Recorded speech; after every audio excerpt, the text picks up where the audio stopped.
Okay, so now we are live. I will admit the participants in. Maybe we can wait for a minute before we start to fill up the virtual seats.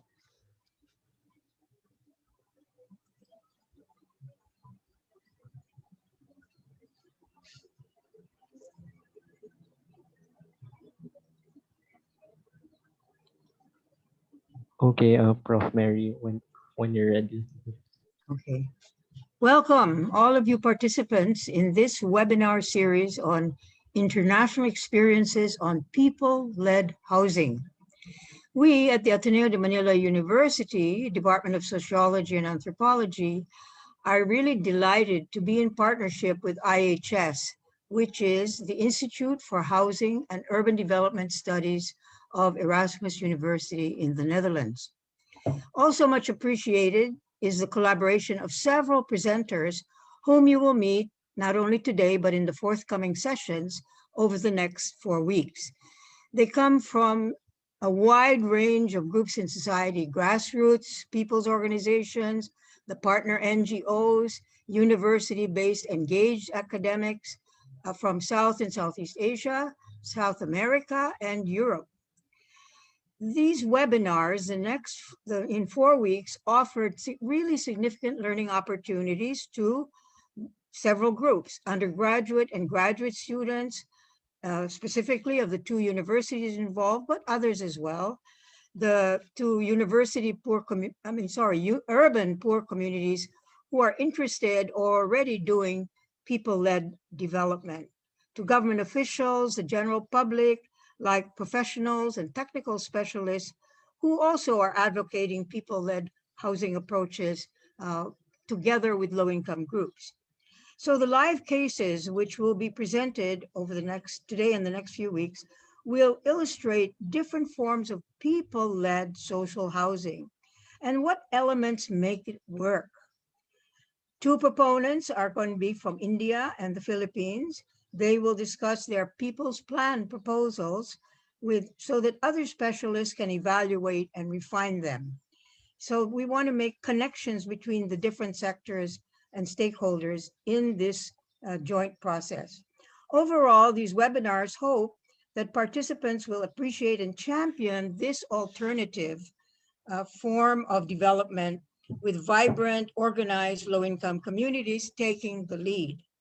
While the people involved may seem to be located on the fringes of society, in this people, civil society, government planning process, it's the people who are the central group. They occupy the center location. Let me now turn to our program of today by introducing our facilitator, Dr. MAARTJE van Aert. She's a human geographer and assistant professor at IHS, Erasmus. Her extensive experience speaks for itself. As a researcher, a trainer, advisor on housing and social development issues, she specializes in resettlement and housing rights, just the right person for us to have in this series. She has developed, coordinated, and facilitated many accredited courses, among them housing rights, tenure security, forced evictions, planning, and research. Currently, she's coordinating inter-country action research with Chennai, India partners on communication for development and access to information technology for resettled women and their families. The Chennai team, under her leadership, has recently produced a documentary on the gender impact of resettlement. This webinar series has been made possible by Dr. Van Aert and another person who is Dr. Melissa Quetullo Navarra of the Philippines. They are the 2 movers and shakers of this entire process. Dr. Quetullo Navarra is an assistant professor of the Department of Sociology and Anthropology, Ateneo de Manila. She brings with her over 2 decades of government experience in involuntary eviction, resettlement, and housing. As head of the Resettlement Division of the Presidential Commission for the Urban Poor, She designed, pioneered, and led the government's participatory resettlement monitoring through community building in resettlement sites. Her initiatives led to participatory remedial interventions in 18 resettlement sites with 30,000 families.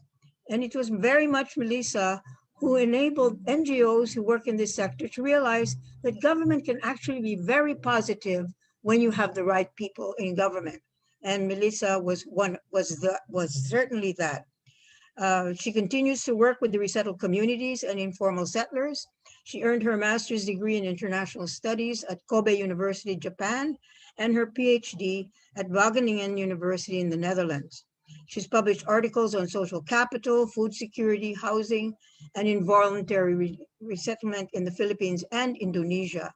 She will be handling the questions and answers today, while MAARTJE van Eerd will be facilitating this part of the meeting. So you can see we have a great roster of people on board. Let me now turn the floor over to MAARTJE van Eerd. MAARTJE, you have the floor. Thanks a lot, Professor Mary. For me, the pleasure to introduce our guest speakers of today. So good morning, good afternoon, and good evening to those in the Philippines. We will start our presentations today with Dr. Annemarie KARAOS. Dr. Annemarie Jing KARAOS is a social development professional and academic specialized in urban poverty research and policy advocacy. She is the Associate Director and Head of the Urban Poverty and Governance Program of the John J. Carroll Institute on Church and Social Issues, an advocacy-oriented research center under the Philippine Jesuits. Also, she's a part-time faculty member of the Department of Sociology and Anthropology of the Ateneo, the Manila University.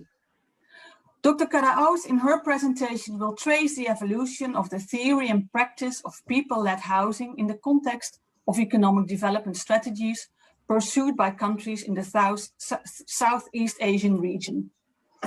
It will be illustrated by the Philippine case, where she will zoom into the role played by community organizing and organizations in the gradual adoption of people-led housing processes, as illustrated in different housing programs.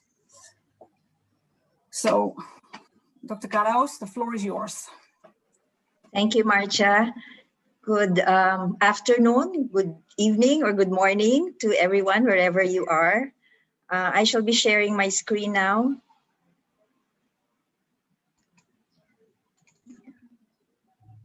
Okay, can everyone see it? Yes.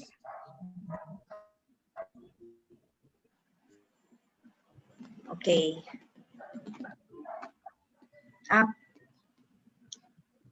Sorry, I can't. Okay. So my presentation will be dwelling on people-led housing as a citizenship building project among the urban poor. And this is sort of the proposition that I will be expounding in this presentation. And how has this happened? Well, by zeroing in on the Philippine case, I would be showing that this citizenship building project has happened because people-led housing has engendered collective actions that build people's capacities and praxis in democratic participation and decision-making, in claim-making, and most importantly, in co-responsibility in the pursuit of public goods. The Southeast Asian context, I will try to characterize it in terms of these four things. Now, the process of citizenship building has happened in these societies where democracy has undergone instabilities and periods of political upheaval. This would be to varying degrees in different countries in Southeast Asia. In this presentation, I will be touching on Thailand and Cambodia, and more specifically in the Philippines. And this would be really a range of countries that would have experienced these features that I am describing in this slide.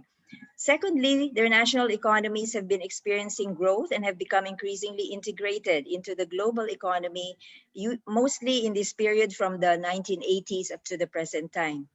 This integration in the world market has produced social and economic inequalities that have marginalized poor people in the cities.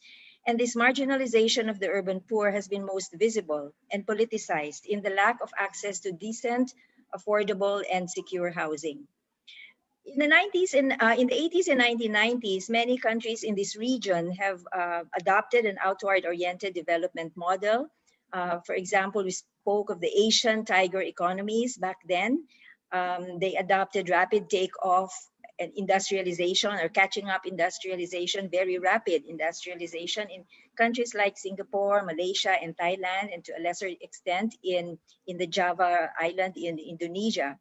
There were also transition developing economies like Vietnam, Laos, and Cambodia, which were starting to open up their economies to a more market-oriented economy. And in the Philippines, we had a transition from authoritarian government to a democratic government. Going back to a democratic government. So both political and economic transitions were happening in some of these countries. It was also a period of economic growth in Southeast Asia. But this growth also brought with it increasing urbanization, rural-urban migration, and consequently the growth in informal settlements in cities and the growth of the informal economy. Most governments responded to this growth in informal settlements in the form of slum clearance and large-scale evictions. And these evictions were resisted by urban poor communities and movements more and more as they took a defensive stance against these evictions in order to assert poor people's right to the city. More specifically in Thailand, of course, this is a very, very cursory or very superficial description. Just to set the context. In the 60s and 70s, Thailand was among the fastest growing and most successful developing countries in the world, highlighting this fact that in this region, we had really this energy for economic growth happening in many of the countries. By the early 1980s, however, its economic performance had slowed down, and partly this is a result of the worldwide recession. The economic crisis produced problems, social problems, with which the government had to cope. Bangkok, for example, has continued to face serious housing shortages, pressure on basic services such as water, sewage, energy, and transport because of the increasing number of population in that city, and some of them poor people. The country has seen two coups, major coups, street demonstrations. We had the red shirt and yellow shirt protests. Overall political instability over most of the past 2 decades.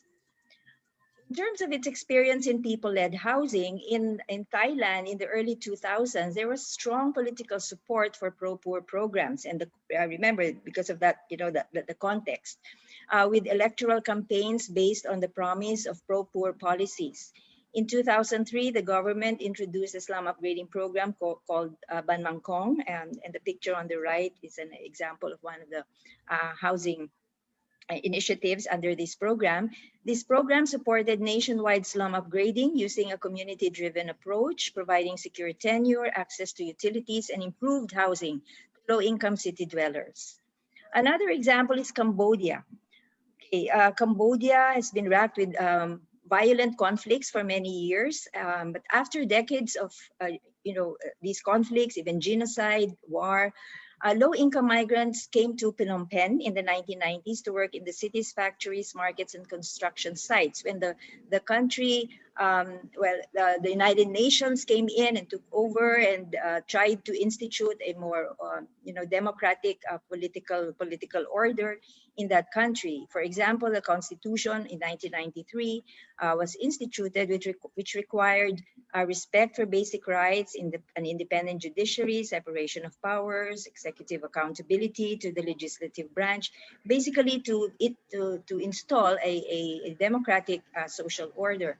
But unlike Thailand and the Philippines, Cambodia had no formal support systems for regularizing informal settlements, no government program to provide basic services or support people's efforts to improve conditions in their settlements.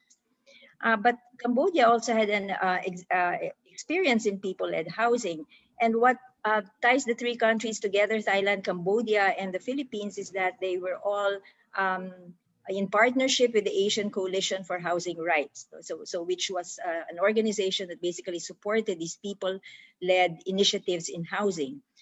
In Cambodia, this took the form of the Urban Poor Development Fund, which was established in 1998 through an agreement with the municipality of Phnom Penh, the ACHR, and Community Savings Network, known as the Solidarity and Urban Poor Federation. After starting with housing loans, this fund diversified to providing loans and grants to poor communities in support of various development needs. And this is very significant because it was the people themselves which determined their priority development needs. And the fund was there merely to support these needs which the people themselves had identified. The network of savings groups worked with UPDF to negotiate with the Phnom Penh government for housing policies on eviction, resettlement, upgrading, land tenure, and public facilities. In other words, it wasn't simply to provide housing to the poor, but also in partnership with city governments to slowly and gradually change policies on housing, particularly those that affect the poor, so that they would be more responsive to people's needs. Now, going to the Philippines, I outline here the evolution of housing by poor people in the Philippines. If you consider the spontaneous land occupations as a form of housing by the poor, that started as early as 1950s, right after the Second World War in Manila, the primate city of the country. Informal settlements formed in the port areas and public lands, and Tondo was then the biggest, Asia's biggest informal settlement. In the 1960s, the government started to implement large-scale off-city resettlement projects because urban development was happening. There were a lot of urban infrastructure projects, also by the private sector, private land development, and construction of government buildings. So this off-city resettlement started to be the policy of the government to respond to informal settlements. By the 1970s, and this was under an authoritarian government now, there was an important people-initiated process of community organizing, also in that part of the city of Manila, in the Tondo area, which resulted in the first in-city resettlement, the Tondo Foreshore Project and the Dagat-Dagatan. The Tondo Foreshore is an on-site project, and the Dagat-Dagatan is an in-city resettlement project, which was made possible through people's initiative, the community organizing, which people did. And the people negotiated with the Philippine government under the authoritarian regime, and they were supported by the World Bank. The government, aside from the Tondo Foreshore project, also started to institute on-site upgrading, slum improvement, and resettlement under the Marcos government because also of the Tondo experience. From in the 1980s, we had a transition from the authoritarian government to a democratic government. And starting in the 1990s, the government shifted from being a producer of housing to an enabler, relying more on market-driven solutions, such as the provision of housing finance, not directly producing housing, but providing support through housing finance. And through people's experience also in community-led housing, the government institutionalized a program which came to be known as the Community Mortgage Program, which institutionalized community-initiated in-city housing with tenure, allowing people to identify lots within the city on which they can build their permanent housing. And further on in the 2000s and up to the present time, the people's planning process again was another approach which the people tried to advocate with the government, and the government has slowly accepted this approach, and I will be showing that in a few projects later on. So this is just to illustrate an example of informal land occupation, which is a housing solution. We're saying that these land occupations are the housing solution which the poor have devised because of the government's inability or society's inability basically to provide them with affordable, decent housing. So this is an example of a settlement, in Baseco compound in Manila, which grew over the years through land occupations. Now I will be showing just very quickly, pictures just to give you a sense of how this energy of the people has resulted in many in-city housing projects through community organizing, through people's planning. So one of them is this Ernestville Homeowners Association housing, and this is a product of a lot of dialogues and working together by communities with the Social Housing Finance Corporation, which is a government housing finance institution. They discuss the technical aspects of the project, and the people have to consult all the members of the community on all the technical aspects of the, not just of the loans that they are applying for in the government, but also the technical aspects of the housing which they are building, because they are the ones that are taking charge of the construction itself. So the people are very active in the procurement of the contractors, in the actual construction, and they inspect the houses so that they know exactly that the standards that they have set have been met. A lot of community consultations happen all the time, and you will notice that women are the ones who are most active in this process, of making these decisions, about the housing designs, about the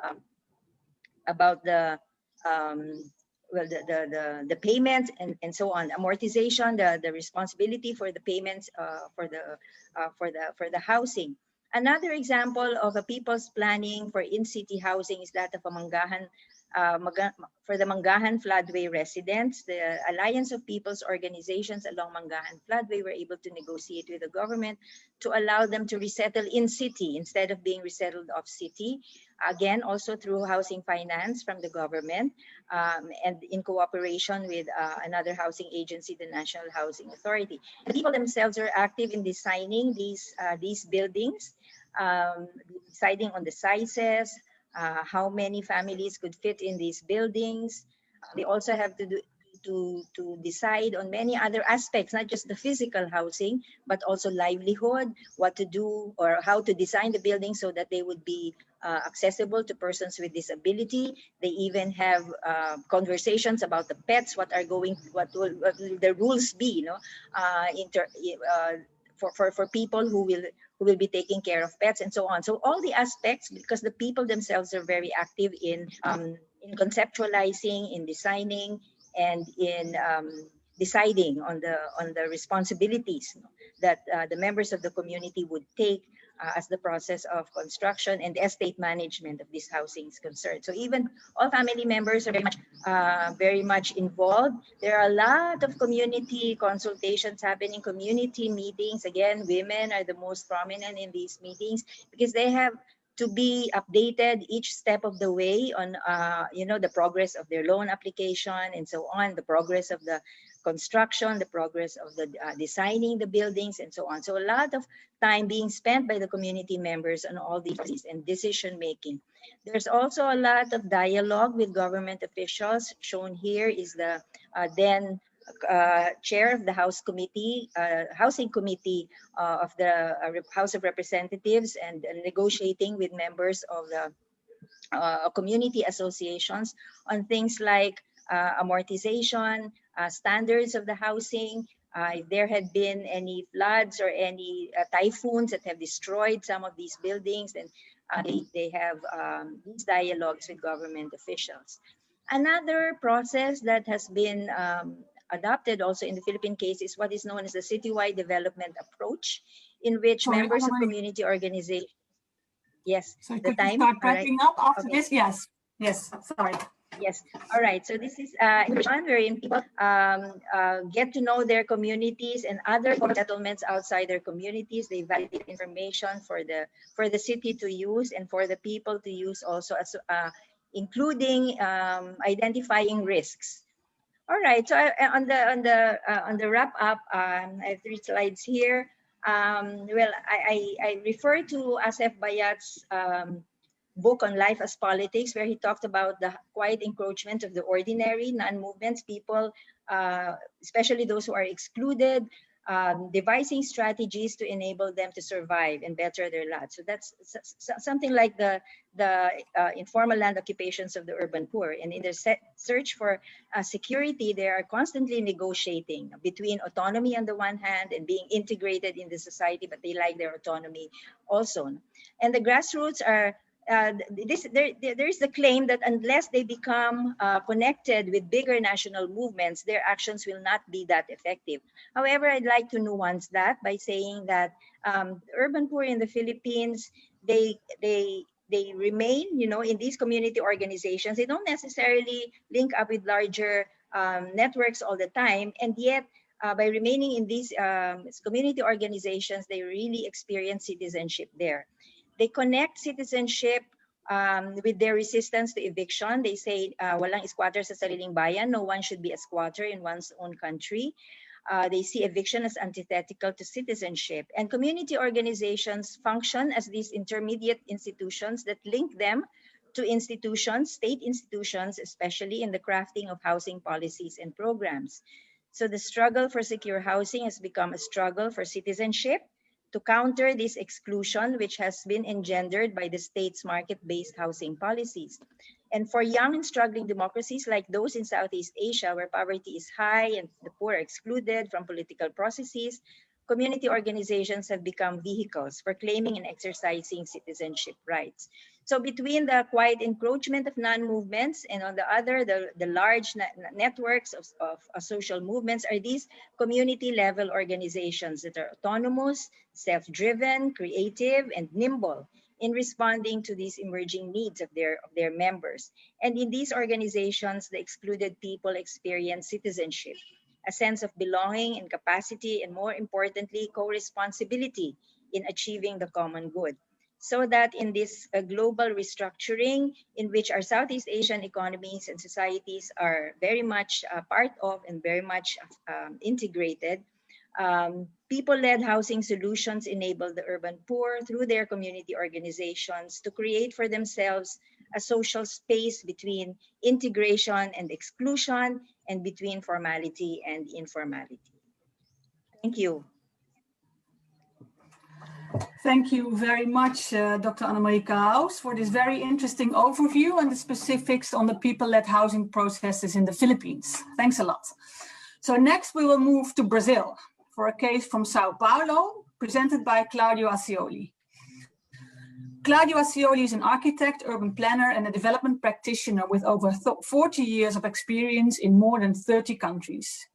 He specialized in housing and slum upgrading, project development and implementation, and capacity building. He worked as practicing expert, program manager, and policy advisor to governments, academic institutions, civil society organizations, and CBOs, bilateral and multilateral organizations. He was the head of the policy and head of the capacity building branch of UN Habitat. He's an associated fellow with the Lincoln Institute of Land Policy and a visiting lecturer at IHS, and he works as a freelance consultant. CLAUDIO will present a case from Sao Paulo called FUNACOM. The FUNACOM housing program is the municipal program to support housing of the Sao Paulo municipality. The presentation will discuss how the program was developed, the key principles of the program, its successes, and how it was later scaled up to the national level. So CLAUDIO, the floor is yours. Thank you, MAARTJE, for this introduction. Let me start with sharing my screen. Okay, and then let me put my timing as well. Well, thank you very much for inviting me to share some experience from Latin America in this context of exchanging people's housing processes in the way they are coming up in several parts of the world. And I was very happy to see Anna-Maria's presentation because there are so many similarities. Now, the reason why I would like to share this experience with you and coming back to the end of the 1980s when the experience took place in the municipality of Rio is because it has a long story coming up from the housing cooperatives in Uruguay. Briefly, it was a country that started much earlier with a people's-based housing development process based on the cooperative principles. And in the 1960s, these scale up to a national housing law in Uruguay that reinforced the role of housing cooperatives and introduced a very interesting principle of the right of use and usufruct of the property. So people were not individually owners of the housing units, but the cooperative as an entity had the upper hand on, let's say, the collective property. And everyone would contribute 10% to create this reserve fund, which was a kind of a social guarantee for those who could lose their job, it could not pay their, let's say, monthly payment, and also the reserve for improving and maintaining the properties. And then in a certain moment came a dictatorship during a period of time, like in many Latin American countries. And one of the first interventions was in the law and in the cooperatives. Why? Because the cooperative movement was producing not only housing, but they were producing social cohesion, a political movement that in those days we're actually fighting for the right to the city, although it was not articulated like that. And there was a federation of cooperatives which actually organized a resistance and providing the technical assistance that was necessary for the cooperatives. To give you a shot what these cooperatives produced, and they were actually challenging the logic of beliefs that people could not produce multifamily high-rise housing. And the cooperative movement showed that with technical assistance and training, women and men could engage, giving compulsory number of hours per week to the housing development process, which was based on the mutual aid, self-help housing development process. And as you can see, these are more recent photos. They not only produce good quality of housing, but good quality of the urban environment in different scale, in different locations, through this process, which was a combination between partnership between a technical assistant team and organized community groups that were trained to participate in different stages of the construction process. So it was a very inspiring experience that was translated to the city of Sao Paulo. Where is Sao Paulo? Is in the south of Brazil, the largest Brazilian cities, one of the three largest Latin American metropolitan areas. So this is an idea where the municipality in white is part of a much bigger, let's say, metropolitan region. Today with 39 municipalities, which house something like more than 20 million people. Now, to give an idea about the powerhouse of Sao Paulo, just the state of Sao Paulo has this 600 billion GDP. So you have an idea that it's bigger than Argentina and Belgium. And only the city of Sao Paulo is even larger than Uruguay, Croatia, and Angola in terms of GDP, coming up with almost 11% of the GNP of Brazil. Today, at the exchange rate, the GDP of the city is $130 billion. So this is the scale we're talking about. It's a city that is in gigantic in size, but also in terms of economic and diversity provides an enormous vitality for the economy and for people who live there, but also segregation and housing problems. So when the program was designed, what was the context? The context was a social political context that encouraged, let's say, self-organizing initiatives. And why was that? Well, there was an economic crisis and lack of public funding, a dramatic housing needs. So one spoke about housing crisis and very active social urban movements in the city. There was a collapse of the national banks, so there was a closure, went bankrupt, so there was no source of public funding. There were pioneering experiences, universities and technical groups, together with community-based organizations, really experimenting self-help, mutual aid, housing process, not scale up, but showcasing that it was possible to develop housing through a different mode of housing production. And then there was a new constitution, so municipal autonomy was protected, constitution, so cities in the driving seat. And then we have the rise of the Labour Party, which promoted more and more the social control of the state, which means a stronger civil society participation. For example, the entire participatory budgeting that became quite famous in several parts of Brazil, starting in Porto Alegre and Santo André, is emerging during this municipal election that brought the Labour Party to the power in Sao Paulo. What were the conditions found? Well, there was an enabling, facilitating environment that encouraged bottom-up approach. First, community-based organizations that were legitimized and well-organized. There was, in the legal framework, a municipal housing fund already in place, and there were an enormous technical expertise with this approach to empowerment of individuals to take control of their development in universities, in social organizations. So there was capacity to provide the technical assistance to this group. And there was a new constitution with very innovative urban policy chapter, promoting participation and introducing the idea of the principle of social functional property, which means that property and land in cities should not benefit individualism by principle, but play a social function to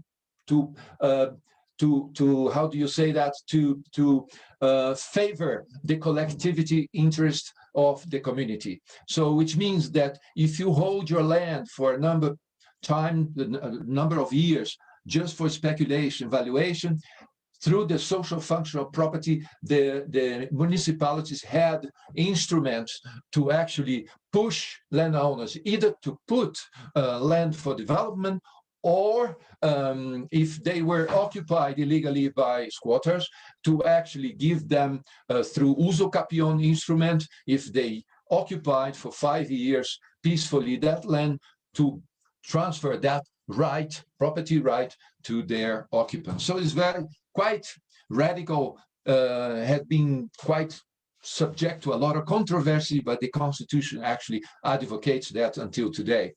And there was this active national urban reform movement that generated this discussion within the municipality about urban policies and housing policies. So the problems in a snapshot is that there were an dramatic increase in formal settlement, high price of land and market speculation, and a very rapid growth of what was called clandestine settlements, which are illegal land subdivision. So a lot of tenement housing in the city slums, economic adjustment in the city, and inner city vacancy of buildings. So this was the context, a large stock of vacant land available in the urban core. So what are the principles and guidelines behind the program? So link housing with urban policy, and then focus on the vacant land available and create systems that you can create more densification in areas that are already with infrastructure.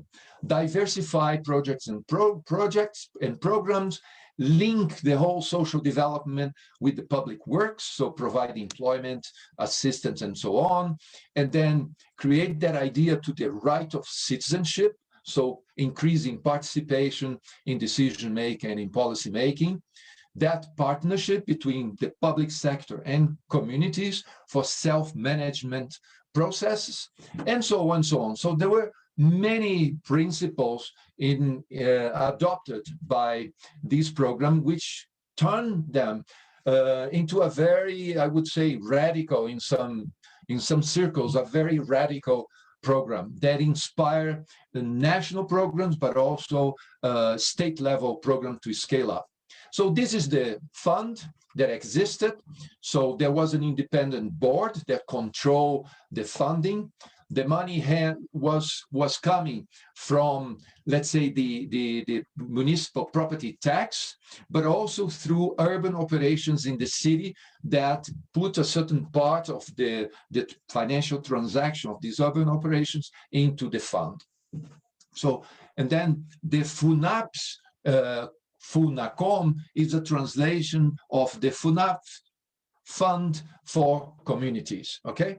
Two principles which connects very well with what Ana Maria presented to us. First, that the government shares power, so the municipality gives away a decision power to a technical assistant team that works closely with the inhabitants, and then the idea of empowering individuals in community organized communities to participate in all stages of policy and housing production, which means from planning to consolidation. So, and the idea was to create a non-state public management, which means a partnership between the local government and organized civil society.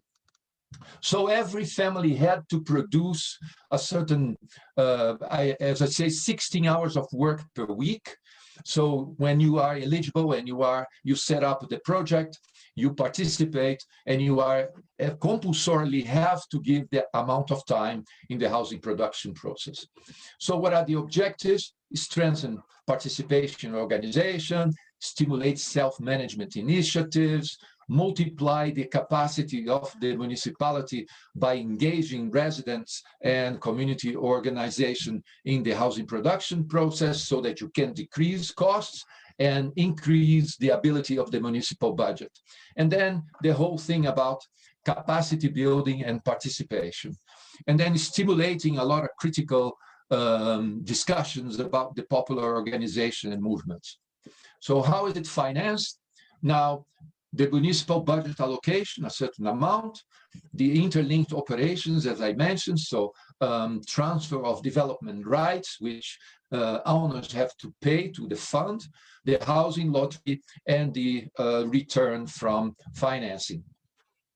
The principle of these operations is that is now embedded in many legislation in municipalities in Brazil, is the idea to create space where there is no space, which means it's a densification strategy where infrastructure exists and the municipality can sell air rights to different players, including the landowners, in exchange of resources or social housing.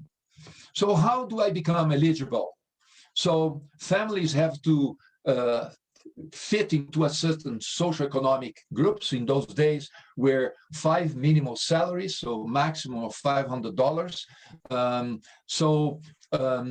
You have to meet the documentation, and you have to be part of a legally settled residents association, and you need to be included in the priorities of the municipality when you have the, let's say, the site and the regional areas of the municipality where, you know, a certain number of priorities for housing, for infrastructure, etc. So you have to fit into that level of priority.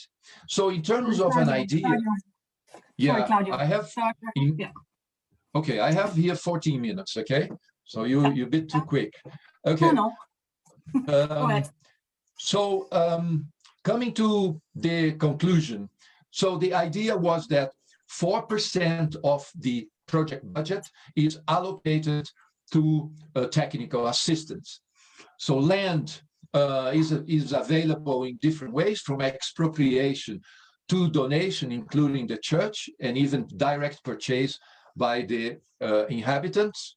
And then you have a situation like that, where in this formula of community-based organization, technical assistance, and municipality, you have this kind of projects which are implemented.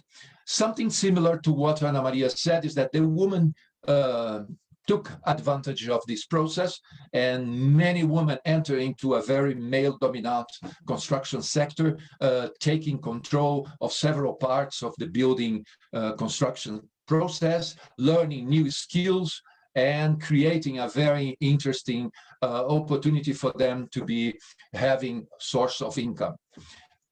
To finalize my story, so on one side you have the government, on the other side the fund.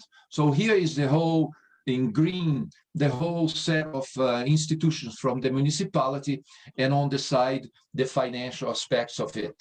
And here's where the role of the community association, so it comes from drafting the project proposal with the technical assistance team to the final, let's say, delivery of the housing construction. Now, obviously, that once the building is ready, who owns which housing? So the decision was not to assign housing for people before construction, and only after the construction was finished, people would get a lottery and assign the housing units. So the results are incredible. I'm not going to go in detail about that, just showing you the different types of projects as we finalized the presentation.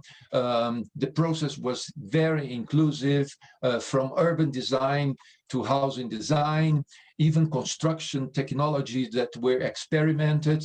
People were trained to produce prefabricated elements because they increase the size of the house and they decrease the construction costs. And so you have this enormous variety, including high-rise buildings, which were challenging the conventional wisdom that said that people could not participate in self-help, mutual aid housing projects if the buildings were multifamily and high-rise buildings. So this is recent, the last process that was scaled up in the state and in Brazil. As you see, the building of community groups and that sense of ownership of the buildings that they produce. It's a very inspiring, and in 15 minutes, I can't tell you all the details, but it's just to give you the flavor that it is possible to empower community-based organizations, train them, we can turn them into actors of actually housing production, and give the opportunity, particularly to women, to learn new skills, develop a source of income, and have this dynamism in terms of neighborhood development. Okay, this is what I had to share with you. Thank you.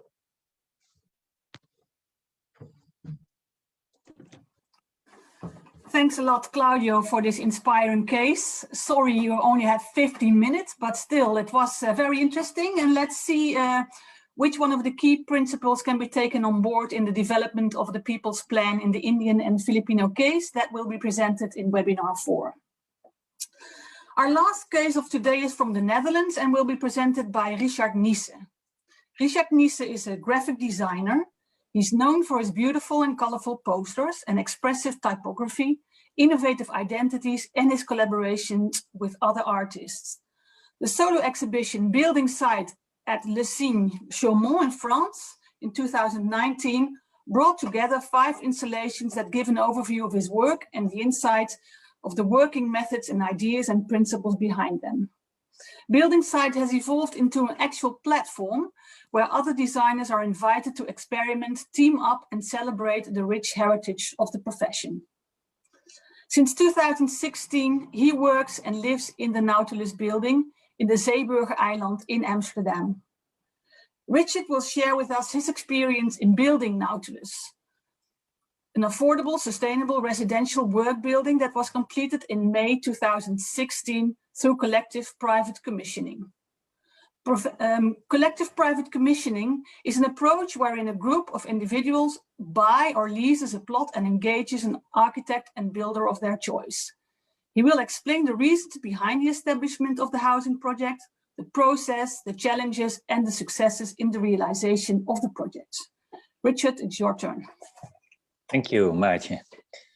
Let's see if I can also share the screen. And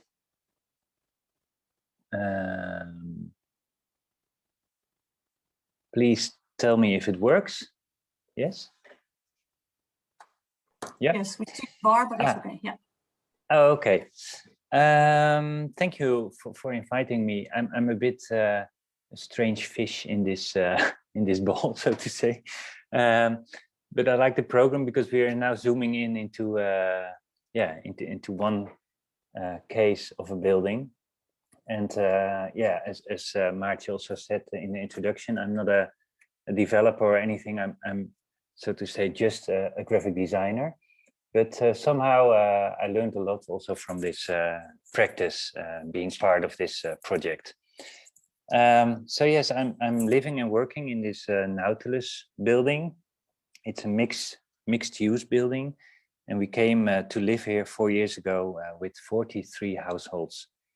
And the road from the very first initiative in 2004 to the finished building was long and bumpy. And it's summed up in this Game of the Goose poster that I designed for the opening ceremony. So I will be happy to walk you through this route. So, as I said, the project started in 2004 by architect Hein de Haan, who is an architect who was active in the squatter movement, but also with social renovation in the city of Amsterdam. And before starting Nautilus, he had worked on 2 similar people-led developments, which is actually quite rare in Amsterdam, in the Netherlands. So he's immediately with these 2 projects already the expert. So this was his first project, which is BO1, also in Amsterdam. And this is the other one, which is called Vrijburgt. There's 10 years in between, and we were his 3rd project. So in 2004, the municipality... Sorry, Richard, yeah? Sorry to intervene. We keep on seeing the same poster. Is that because really? Yeah. Oh, it's not moving. Okay, let's see if I can do it differently.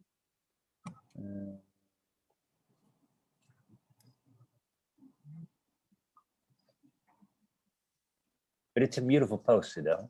It's a beautiful poster, yes. Yeah. Okay. Maybe it looks like this. Then you. Yeah. Now we see the Zeeburger-eiland. Yeah. Okay. Yeah. So in 2004, the municipality of Amsterdam issued. I don't know the English word for it, but I translated it as a building letter, in which the municipality decided that together with housing associations, 500 so-called MGE, which is socially bound homes, would be realized. So these are homes for a target group up to 1.5 times the average income, which is a group for whom it normally is not possible to own a house in Amsterdam. So the plan was as follows. The housing association, the housing corporation, would help to develop and also keeps owning each house for a quarter. And next to this, the municipality applies a social price for the plot to build on. So this leaves the owner to be responsible for 3/4 of the money to buy the house, which makes it into reach with that income. And when you want to sell the house, if you want to move again, you sell it for 3/4 back to the housing corporation, who will then find another buyer within the same income group. So in this way, it was a nice method to create a possibility for lower incomes to be able to buy a house without the risk of speculation. So within this program, Hein de Haan, the architect, was granted a plot on the Zeeburger-eiland, which is an artificial island in the east of Amsterdam, to realize this project with the housing corporation, which is called the KEI, within this MGE scheme by means of collective private commissioning, as MAARTJE already explained. Or as you can say, a group of residents that act as a developer. Okay, so this is the island, and in June, after formation of the first group in 2004 and some initial sketches, the project was put on hold for a long time because the municipality and the tax authorities could not agree on how to deal with the ground lease. So it took until June 2011 before this MGE finally seemed possible to develop. And the project got a kind of a restart, since most of the first participants in these 7 years already left the project. So Hein de Haan organized an information afternoon where I went to. So that was also my introduction to the project. I was an interested person. And 2 hours later, I went home as the new chairman of this project. So that was quite an experience. So this is how the project continues. This was what the first participants got to see. This was Hein de Haan's Lego model, in which the contours are already very visible. Because blue is working, white is residential, and yellow is communal. But the whole does not really appeal to the imagination. So being a graphic designer and also the chairman of the project, I decided to design a poster which could be sort of an entry gift for the participants based on nautical flags. And this sort of created the atmosphere of participants that go on board with an unknown destination on a sea that is still calm at this point in the project. So after an email sent to friends, colleagues, and other people that we knew and who we thought that might be interested in the project and who also forwarded this email, the group was brought together quite quickly, consisting of quite a diversity of people that sometimes knew each other, but often enough also not at all. We needed a few collective sessions to determine the course. It looked a bit like these images that Anna Maria and Claudio also showed, sitting together with these post-it notes on big sheets. But we agreed on 3 pillars for the building. So first of all, we wanted a building for the target group, which means housing for average incomes. So a house of 100 square meters for €200,000, which is super cheap in Amsterdam. Secondly, we wanted a sustainable building, so as self-sufficient as possible. And third pillar was a building with common areas for ourselves, but also for the neighborhood to reach out. So this meant that we designed a common hall, a kitchen, a shared kitchen, exhibition space at the front, guest rooms, and there were also roof terraces and a communal garden. In April 2012, all future residents signed a so-called purchase option contract and deposit the first amount of €16,000 to pay for the preparation costs, such as a constructor, architect, etc. So at this moment, we planted the flag where the building is right now. And we were all in a very optimistic mood on this sunny day when we signed all these contracts. But the following week, the first clouds were gathering because the KAI, this housing corporation that was our partner in this MGE construction that would make the houses affordable, no longer wants to participate in this project. And this makes our first pillar unstable. But in good spirits, we think, we will find another housing corporation that can help us or find another way out. But also the second pillar is endangered, this sustainable building, because the government demands that we sign a contract which obliges us to connect to the heating system of the big energy company Nuon, which is not really a sustainable solution and also doesn't make us independent. And the municipality doesn't give us any chance to get out of that. They literally send us into a bureaucratic labyrinth and refer to documents that do not exist at all.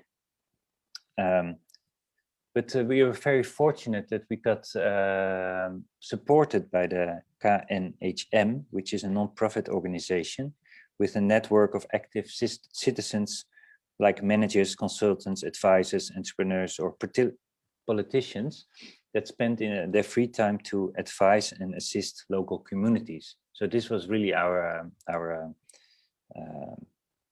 thing to, that really helped us getting through this labyrinth. So this KNHM gave us tips and participated in these discussions with, for example, the municipality, so that we could sit at a table with more weight and experience.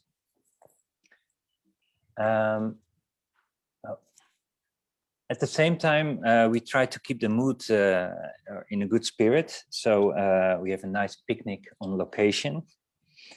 And by that time, it's already July 2013. And participants drop out, but new people keep stepping in. And at that moment, the floor plans are being drawn. And also there is a design of the facade. And yeah, people-led development of housing means that you have to make your own maquette. So yeah, after looking for other partners to work out this MGE deal, we found out that it really doesn't work. We cannot find another partner. So we can't have this 1/4 of the housing corporation, 3/4 of the house by us. But hopefully we will keep the social land price, but there's a scenario in which everyone has to finance their own house for 100% now. So with the group, yeah, we decide we have to move on, and this also means we had to say goodbye to a few participants who were not able to afford this. And then we move on to the tendering process with a building company, and they make an offer.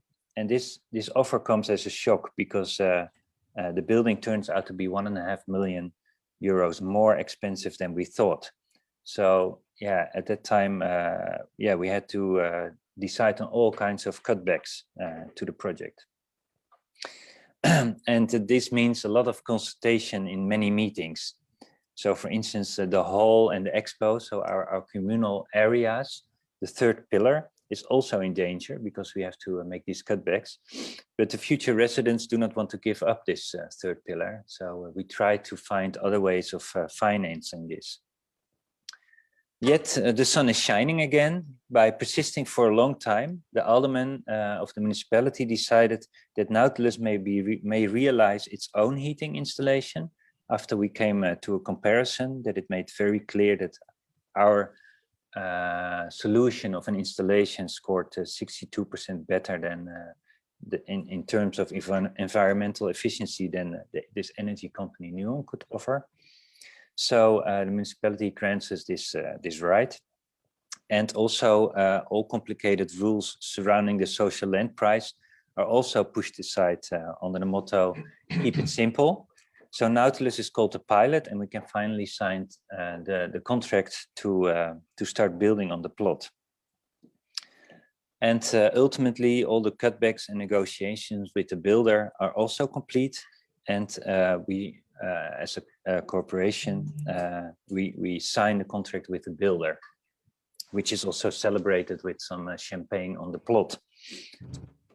So in January 2015, we celebrate the start of the building.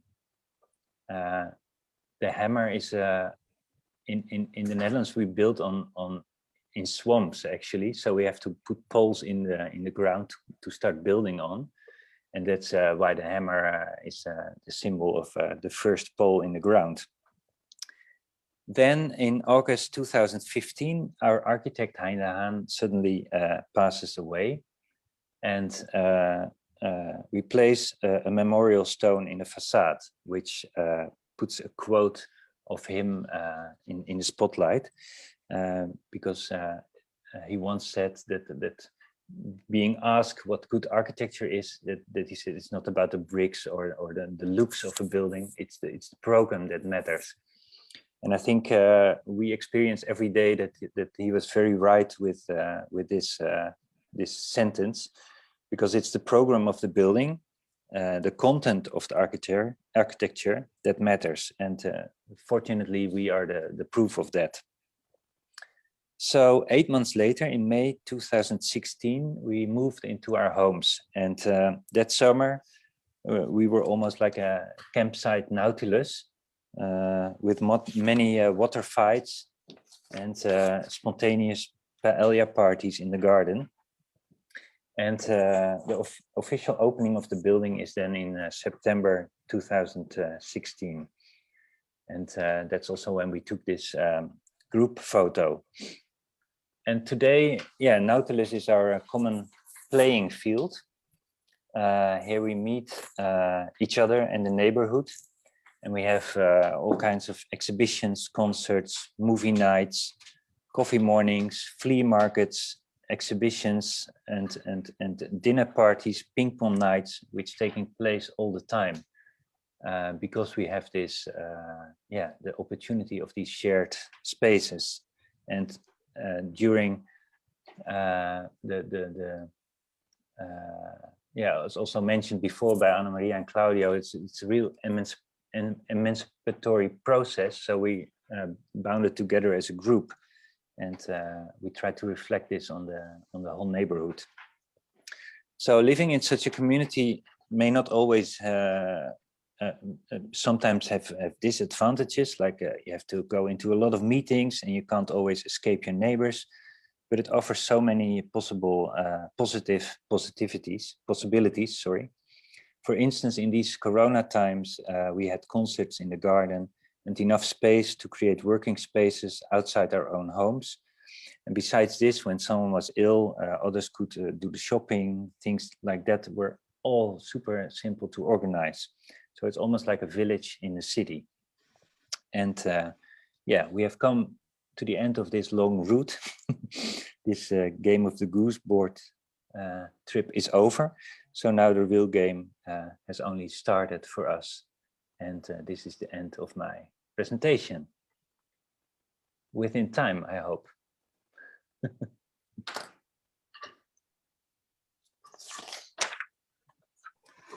Thank you, Richard. Very perfectly timed. And thank you for sharing your own experience in realizing this people-led housing project, which is now being used as an inspiration for many others in the Netherlands, but also international. So thanks a lot for that. Mm-hmm. Okay, now we're going to move over to Carl Reyes. Let me introduce him to you. Carl is a second-year graduate scholar of the Department of Sociology and Anthropology of the Ateneo, the Manila University. And Carl will share us his insights and takeaways from the 3 presentations. So Carl, go ahead. Yeah, thank you. Thank you. First, I would like to start with how Dr. KARAOS laid out the theme for the talk, and I think this will be the theme largely for the next 3 talks, wherein you have discussed the 2 related concepts of encroachment and citizenship. What is interesting about this entire idea of people-led housing is that we have always thought of it, or we view it as something planned, whereas most of the time it starts as, like Dr. Karaos said, that informality itself is a solution, where quiet encroachment or the pervasive expansion of space was being done by the people themselves. So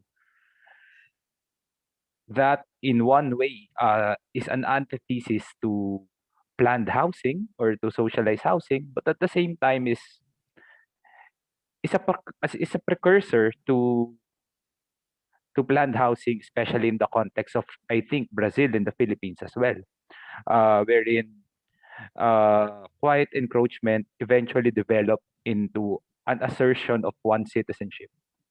In Brazil, this has been all too complicated, wherein you have different assertions of citizenship that eventually implicated the issue of land rights based on race, and eventually implicated the expansion of, I think, Sao Paulo itself, vis-a-vis the original plan to the city.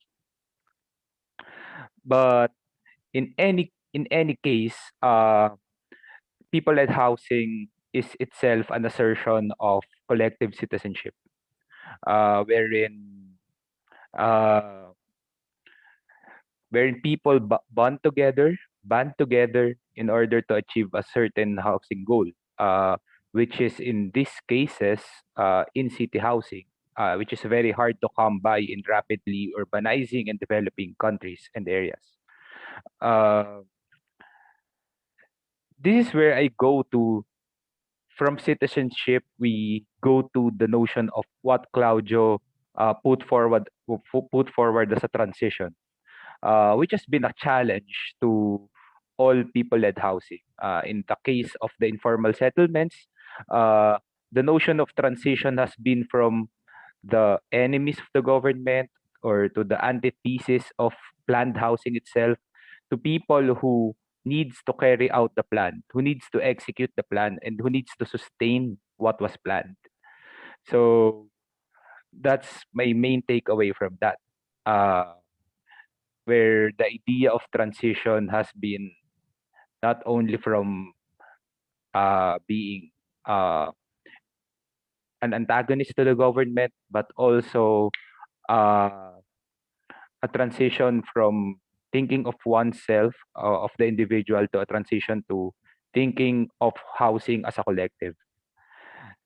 But uh, moving on to my third point, is that this is despite, if you would look at it, uh, Dr. Karaos's and Claudio's presentation all point out to developing housing, where housing in developing country, whereas Richard's point out to housing in a developed country.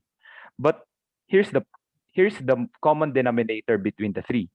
The common denominator is that people-led housing will still take time. It will be an arduous process, and wherein you would want a wherein Richard's case, you would have a scale of 43 families or 43 households, whereas Dr. Karaos's case of the Mangahan floodway, where I have also been in, is a case of hundreds or even thousands of families living inside, and sometimes one unit would have two or more families.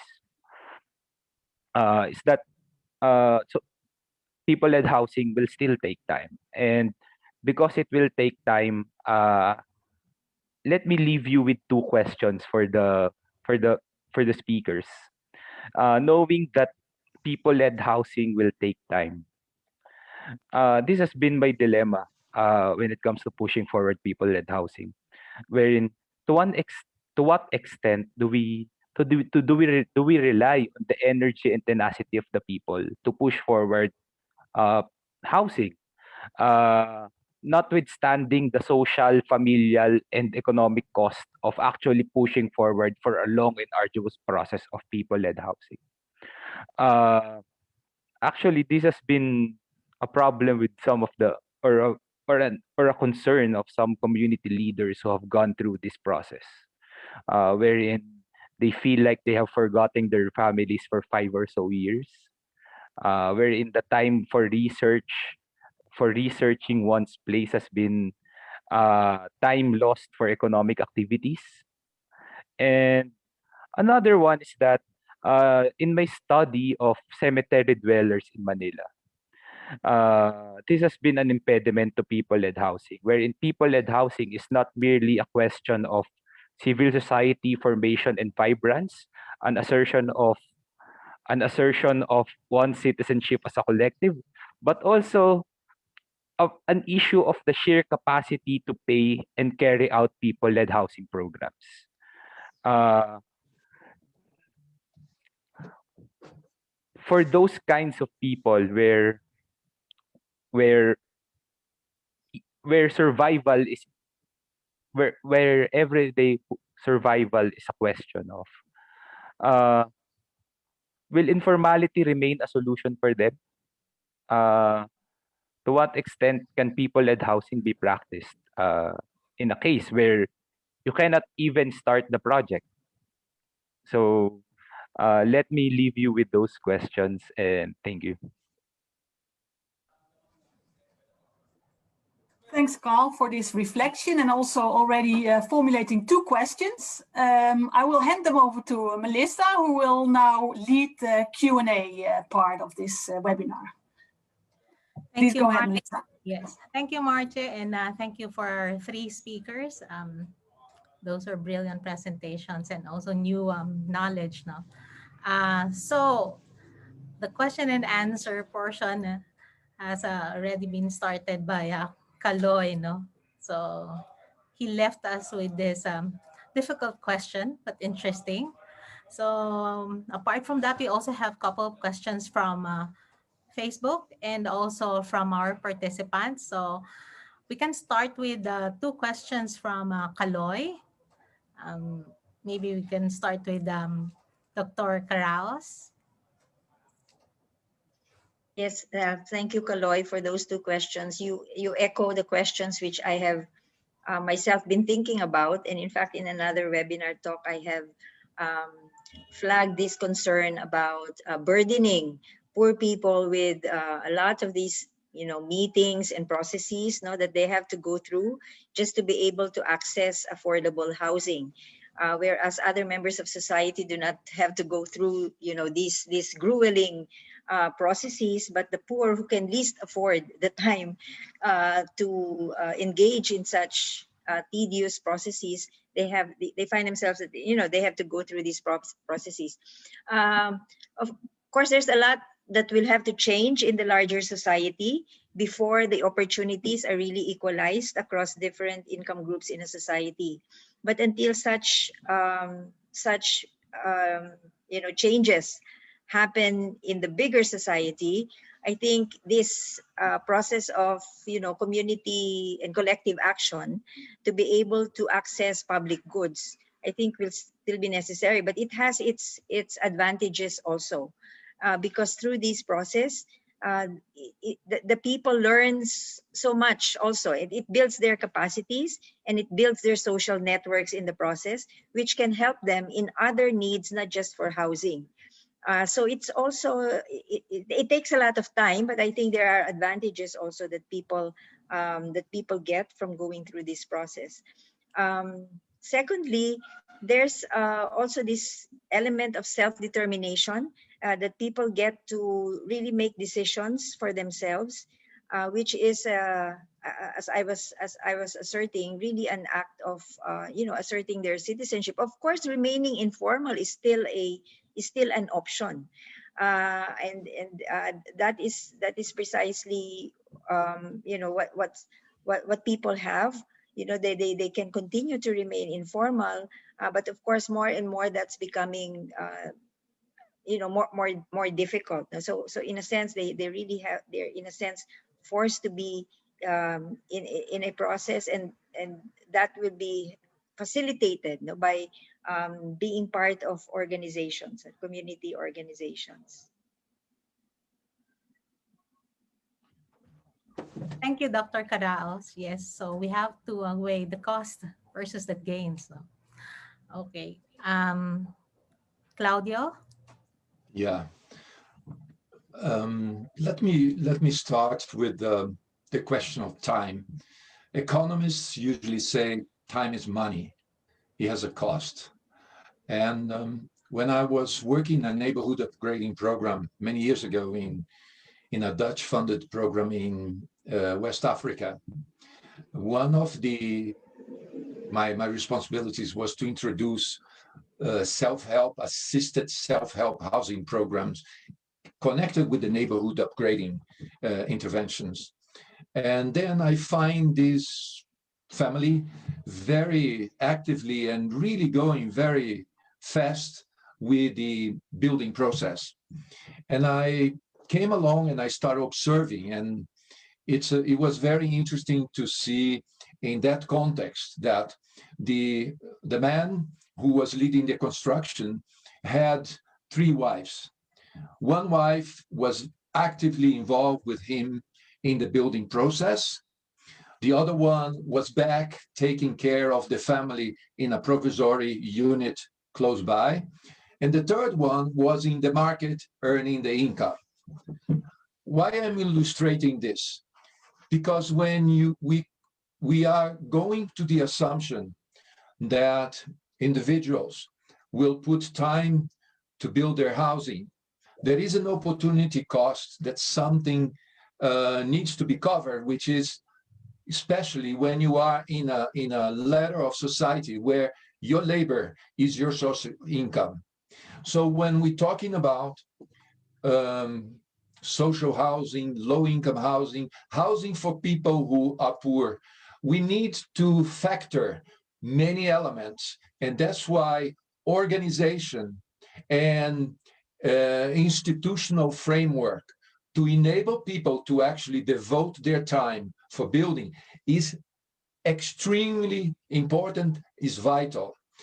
The thing that I like in these examples coming all the way from Uruguay and Brazil, there is an ongoing program going on with the Homeless Federation in Sao Paulo, in the rest of Brazil, is that the household has to commit a certain percentage of time to the building process, so that you're not let's say, overloading one individual, but you spreading that effort within the household so that people can actually continue earning the income. Because in the end of the day, you either do that or you do that.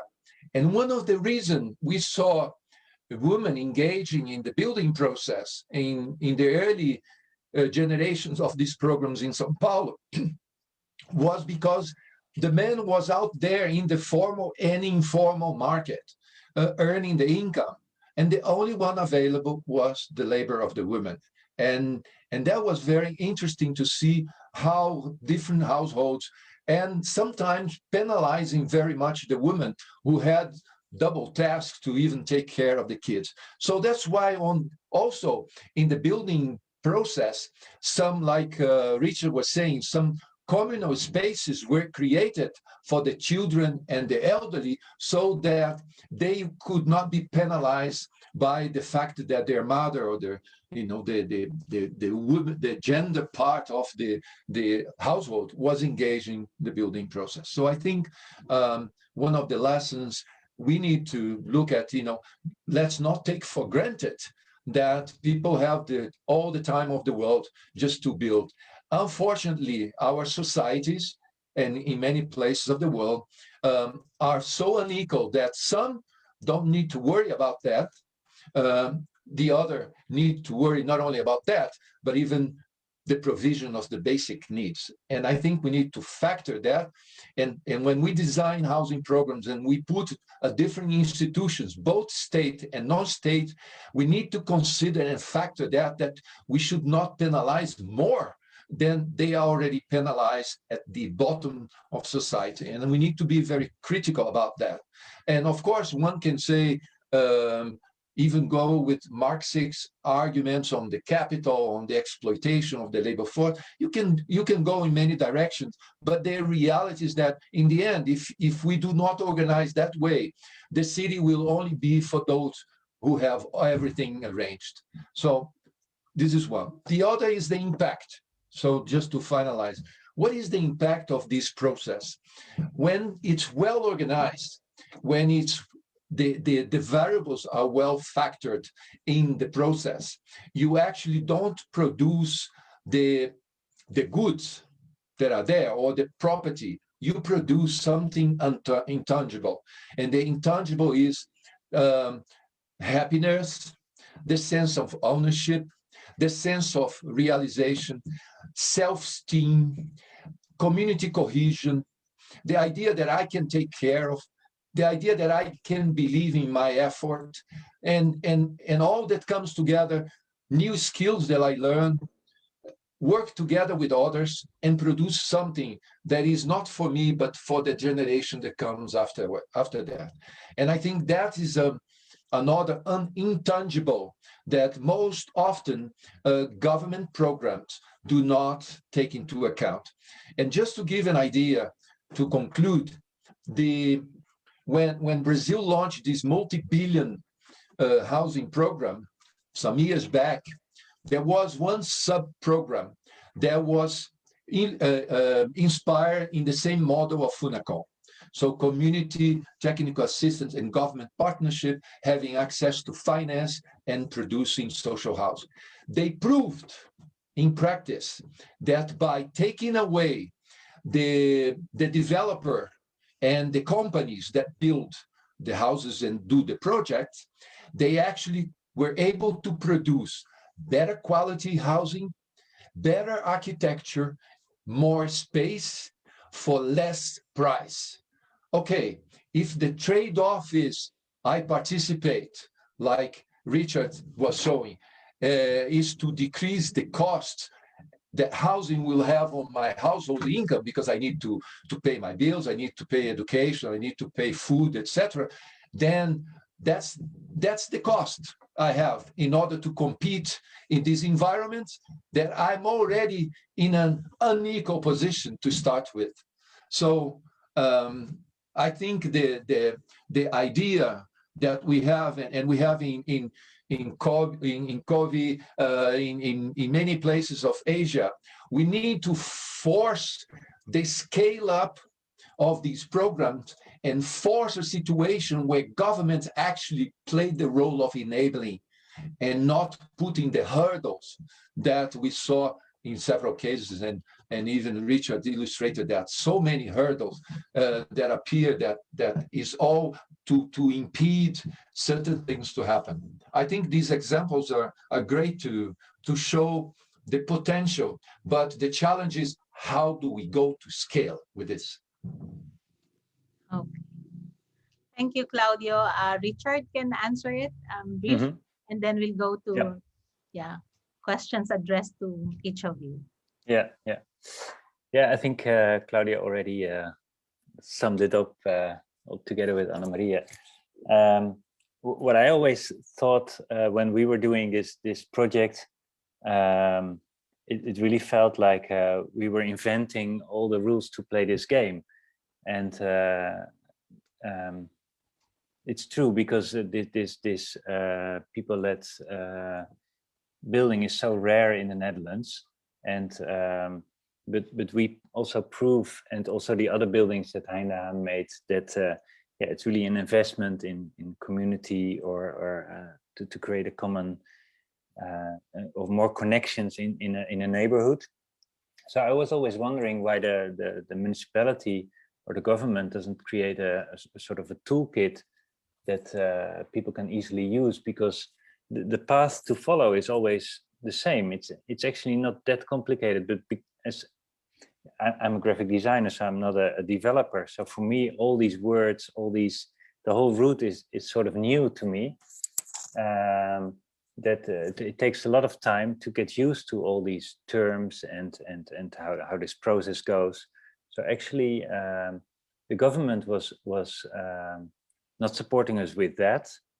I think when you make a nice route map, it's much easier to go into this process and to know which obstacles are on your way. And secondly, the government was our biggest obstacle in the end.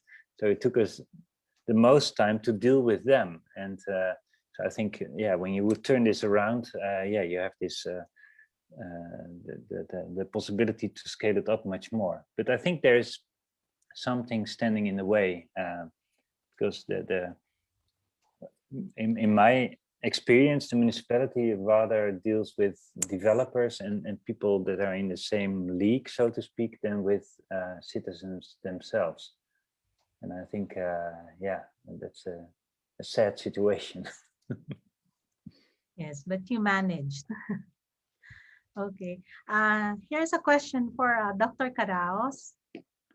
So with the increasing rate of urbanization and land availability constraints, are you foreseeing a paradigm shift in people-led housing, especially in the context of new normal, wherein we are now grappling with the Balik Probinsya program of the government that densifies the cities?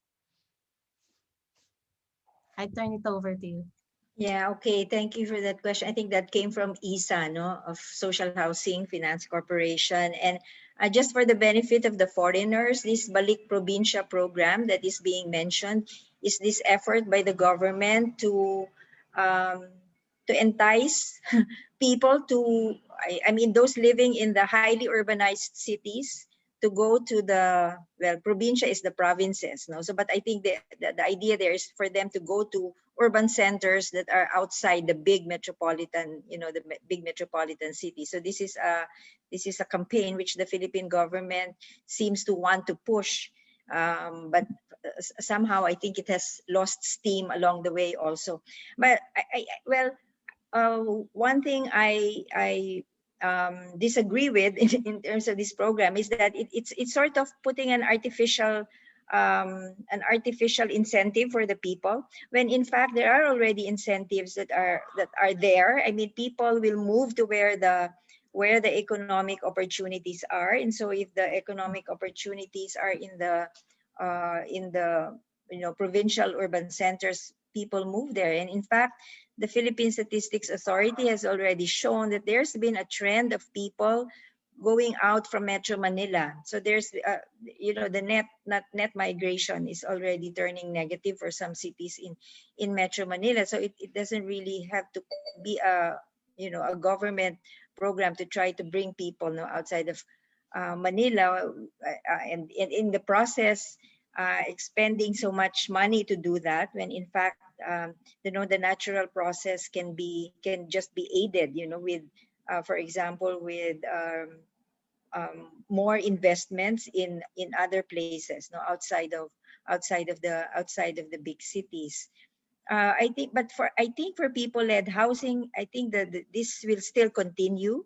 I don't see a real significant paradigm shift in the near future, because the urban poor, who have been the prime movers of this people-led housing, they are the ones who really need to be in the city, because the city also needs them. The city also needs their skills, their labor power. So I see them really more and more being part of the city. And the people-led housing, as it has just started in the Philippines to be institutionalized through the people's planning process, I see that as something that will continue for still a number of years. But I think the configuration of the housing will be changing, as we have already slowly been seeing. But the process itself of people-led housing, I see that as something that will still continue in the next so many years. Thank you, Dr. Karaos. Very clear, no? So there's this question we can address to Claudio. How can we think of people-led housing in an urban context, which has a dearth of civil society organizations working in the housing sector? So I think it's also the same in a Brazil context, no? That you have dwindling numbers, if not few, numbers of civil society organizations who work closely, who collaborate with the government. So how can we expand this or scale this up if we have this small number of civil society organizations who work directly with the government? You're muted, Claudio. Sorry. This is a very good question, and touch one of the, I would say, hot issues in this, what we call the people's-led housing process. We cannot take for granted that communities are well organized out there. And we cannot take for granted either that what we call communities are actually communities in practice out there in the field. And I have learned that because of external threats, common needs and demands, groups of people act and behave as communities, but once the threats or the goals are achieved, the community disappears. There's no community. What we thought was a community because of the cohesion, the collectivity that act as one body. So first of all, let's not take for granted that this is there. Sometimes legally established community associations, they're only in paper and they have only a political function, but they have no legitimacy. So the first task is to understand the political environment and the kind of institutions that are there, whether they have the legitimacy to speak on behalf of the communities or group of people they say they represent.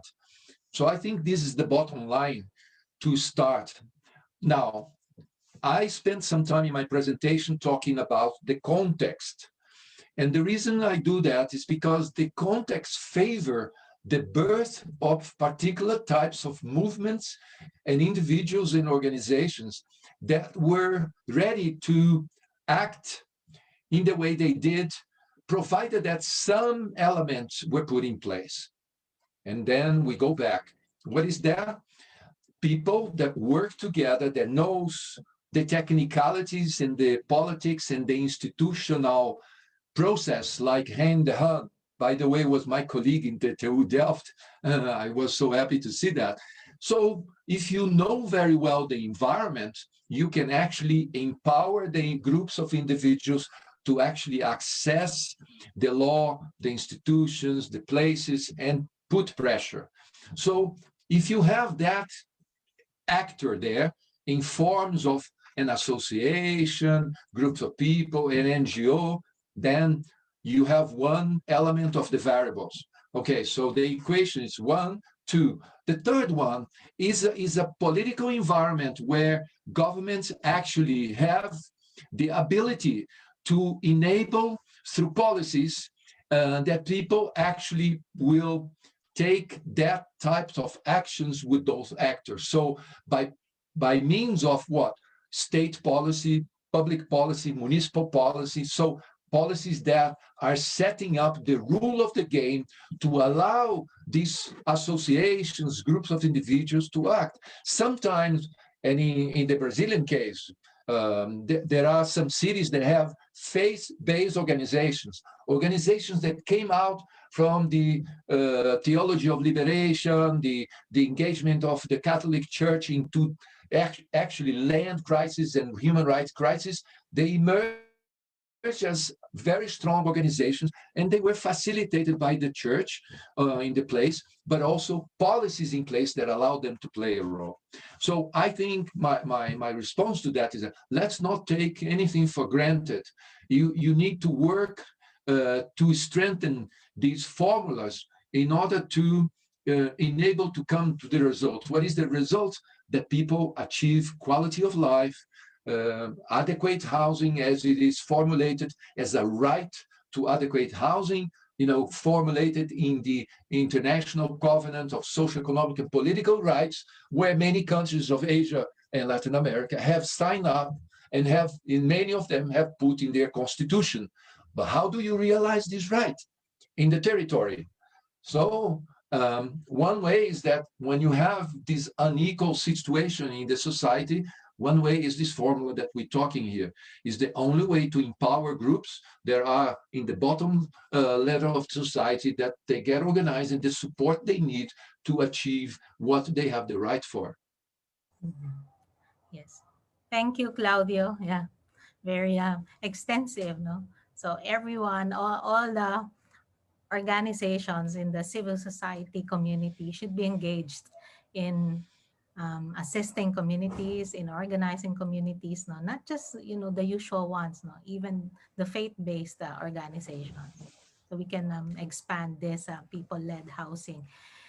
And we have most probably this will be our last question because we've gone over time for Richard. Yeah, with all the presented difficulties in implementing people-led housing, what is it really that contributed to the success of such program like that of Richard's in Amsterdam? It looks very interesting and perhaps can be replicated in other countries, including here in the Philippines. So what exactly is the question? What defines the? What's the secret for the success? Ah. Yeah. Because it's really a different way of building a community-led housing. You have so many common spaces. Yeah. I wanted to react on Claudio, because he said we also had a communal enemy, which was the municipality. This also created us, bounded us as a group. But as he pointed out, in many,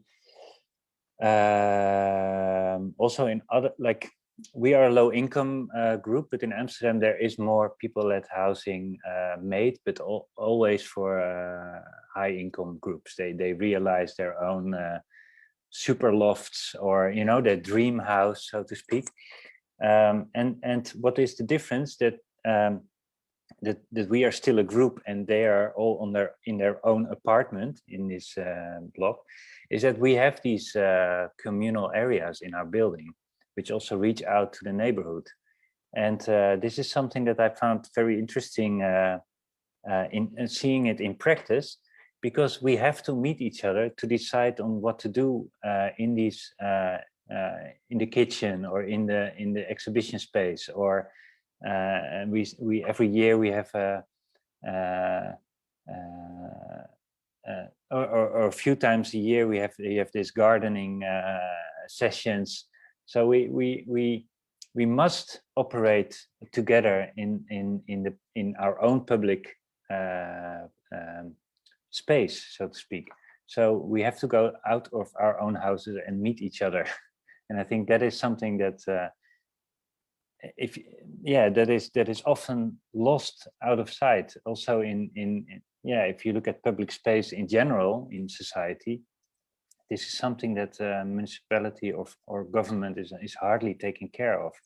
But this is also something you should provide, and then people can take action themselves. They can meet each other and they can have a dialogue with each other, and they will find out ways to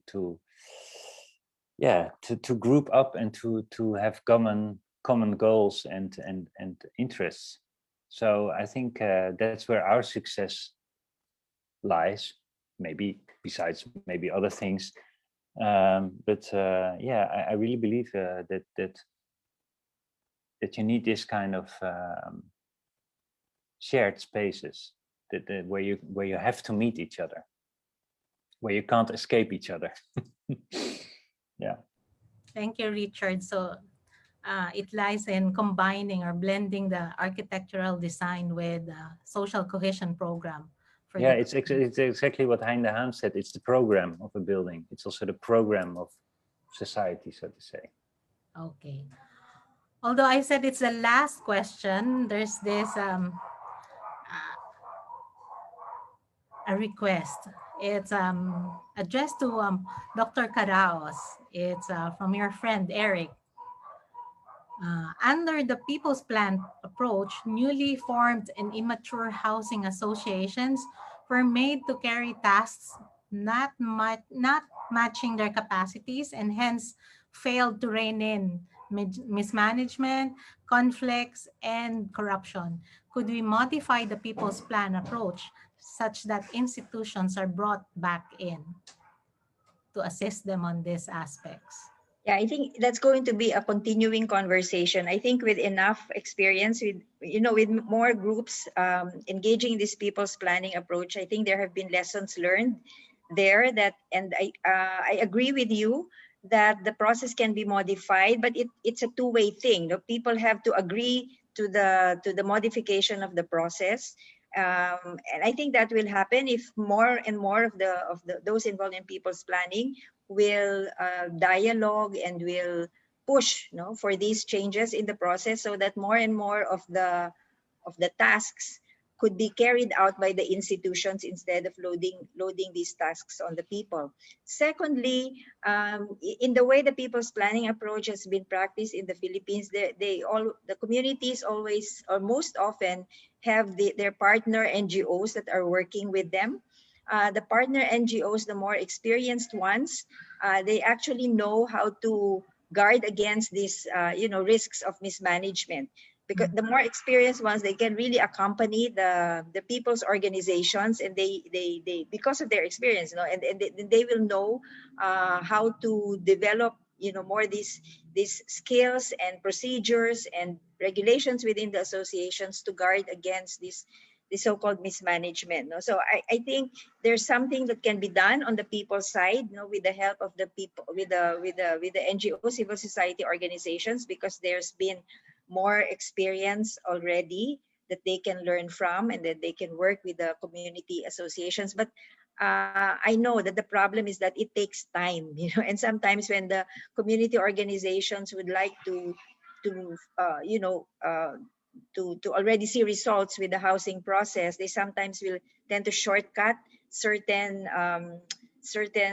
processes which the communities have to still undergo, like the trainings and the skills building among the community members. But that is necessary.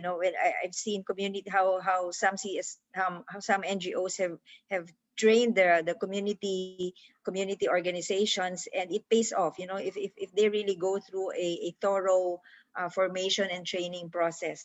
But I agree with you that there are some changes that can be done in the people's planning, but that will have to be a product, of advocacy among the groups that have experienced already people's planning with the institutions, that in order to convince the institutions that if certain processes can be expedited, and the institutions absorb some of the tasks that are loaded to the community associations. Yeah. Thank you, Eric, for that question. Thank you, Dr. Carao. So we've come to the end of our question and answer session. Although we apologize to our participants who post questions and we're not able to raise it during the session, what we can do is that we'll email this to our speakers, and they can respond to your questions and send the questions to everyone who raised these questions. So I now turn it over to Mary, who opened this wonderful session.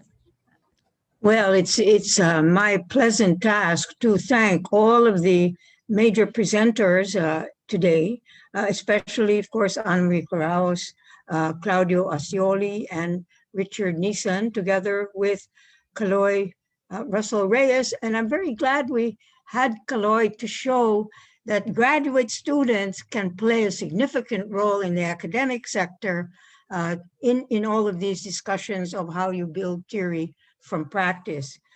If there's maybe one thing we might conclude from all of this, the importance of organizing at the local level, that people organizing themselves. It doesn't always happen spontaneously. It's often because NGOs or faith-based social development workers, sometimes political party groups come in deliberately to help people organize and begin to gain access to the resources of the society, recognizing eventually that actually they have a right to it. I mean, that's part of the self-mobilizing, self-awareness process that people-led housing promotes. For those who are in the academic sector, it's very clear that one important role is that the academic groups, who are the writers, who are the analysts, and so on, really have to make those connections and begin writing about it in the literature, speaking about it. The whole NGO performance is kind of the gray literature. You cannot find it if you're an academic unless you're linked to an NGO. So it's got to be academics who begin to take of these experiences from actual research with communities and their partner NGOs and the government who's involved, and bring that to the level of awareness of the larger society. And that's the kind of newer partnerships, I think, that this kind of discussion leads to. So let me say again, thank you to everyone, of course, to the participants, to those who raised questions. I know there are many more, but hopefully your questions can still be answered in a more longer term sense, right? In closing, let me just remind you that you will need to register again for the next webinar, which is on March 1. So at the same time, Monday, for the Philippines at 5 and the corresponding times elsewhere. The Facebook people can check with the DSA on how you can get in, but I think many of you were able to get in, so you know the registration details. And finally, let me just remind you to fill out the webinar sheet, evaluation sheet, which should be coming your way, because it's important for us to get your feedback into what did you what do you want to have more in the coming weeks, so that we really build another kind of community of alliances between many sectors based on evidence provided by people who are struggling to make a better lives for themselves and their families now and in the future. So thank you, everybody, for your participation. Melis also, of course, our two facilitators, Melis and MAARTJE. And if I left anybody out, we're grateful to whoever contributed. So I think that's it for us.